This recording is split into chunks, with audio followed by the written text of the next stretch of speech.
Rhythm and intonation in English and Spanish. Welcome, this is my third video.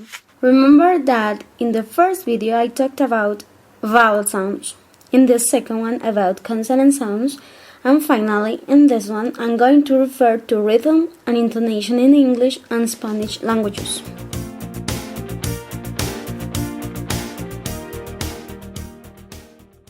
Rhythm. It could be defined as the musicality of the language.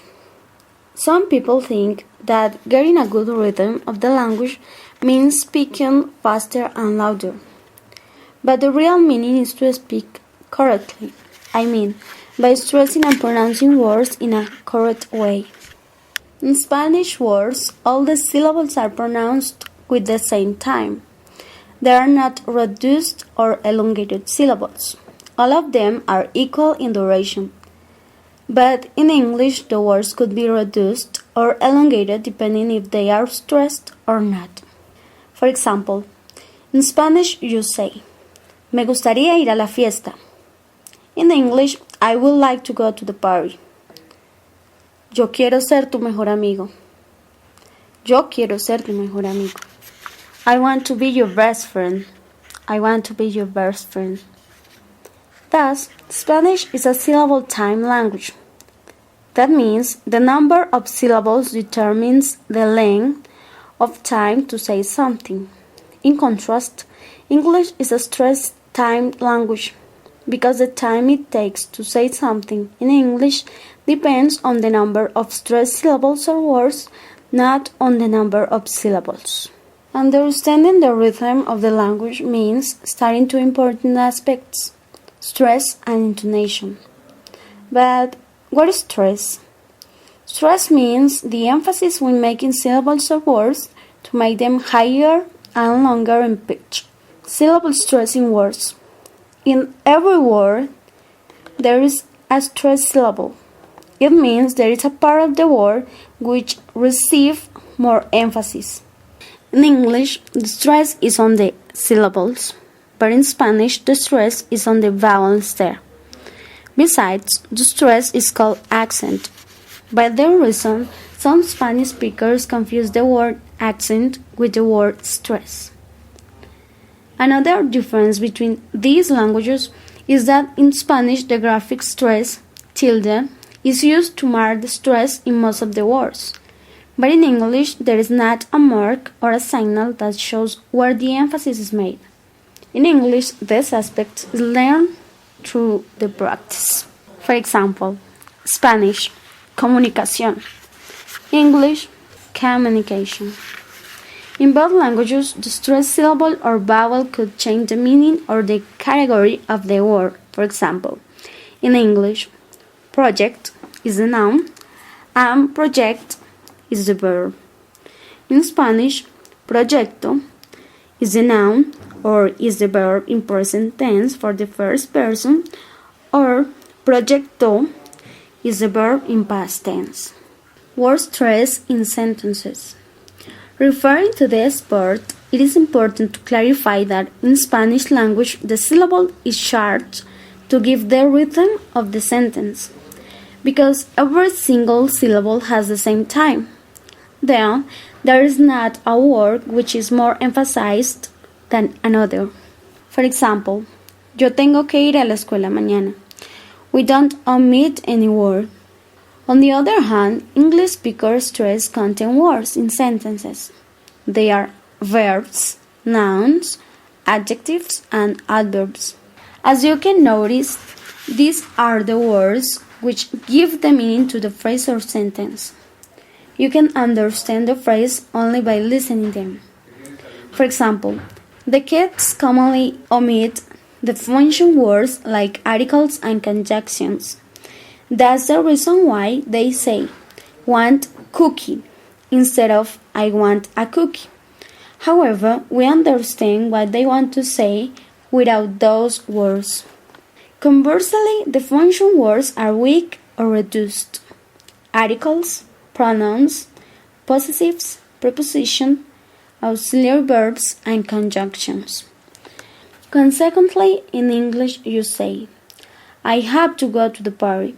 The content words have, go, and school are stressed or emphasized, but the pronoun I and the preposition to are not. Then you do not say, I have to go to the party, but I have to go to the party. This pattern of strong and weak stress and short and long pronunciation gives English its rhythm. The intonation. It is defined as the pitch, pattern, or melody in a phrase or sentence.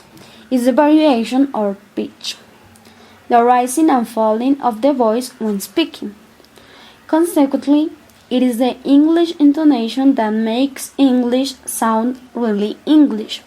It refers also to the intention or expression of feelings at the moment of saying the word. Then, intonation is used to focus the listener on what is relevant in the message. Besides, different pitches may indicate different meanings for the same utterance. Different pitches help to express the feelings, happiness, sadness, surprise, annoyance, anger, and so on. It does not refer to what we say, but how we say it. However, these two aspects are really important in the communication because the how and what together give us the meaning of an English utterance. For example, mi papá está cocinando. Mi papá está cocinando. My father is cooking. My father is cooking. The intonation has to agree with the words we say. Nevertheless, we may send messages with intonation that contradicts our words. In this case, it could sound sarcastic, confused, or ironic. In English and Spanish, there are two basic types of intonation: the falling and rising intonation. Falling intonation in English. What is it? It is a pattern in which the voice falls to a low pitch by the end of a statement. It includes declarative phrases, questions that begin with words like how, what, when, and commands. For example, in English we have, she is 10 years old. When did you call him? Close your books and listen. The following intonation in Spanish is the same. ¿Cómo está? ¿Quiénes son? ¿Cuánto cuesta? ¿Para dónde van? The rising intonation. It is a pattern in which the voice rises to a high pitch by the end of a statement. Rising intonation is used in general questions, in introductory phrases, in the first part of an alternative questions, in the second part of attack questions, and in enumerating items in a list. For example, in English we have, are you ready to start? Would you like an apple or a pear? She bought bread, cheese, and tomato. In Spanish, the rising pattern is the other group of questions, generally the yes-no questions. ¿Ya se va? ¿Comieron ya? ¿Le gustó María? ¿Le paso la leche? The intonation in Spanish is similar to English. Statements are flat or down in their intonation, whereas questions rise up at the end. Moreover, it is clear how the intonation could show the doubt or security about a statement. For example, change is difficult. Is change difficult? Change is difficult, isn't it? Change is difficult, isn't it? To conclude, it is relevant to highlight intonation, stress, and rhythm as some relevant aspects of learning and speaking the language the more natural possible.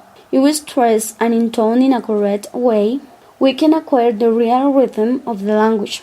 In Spanish, pitch does not vary as it does in English. Therefore, a student whose primary language is Spanish may sound monotone when speaking English.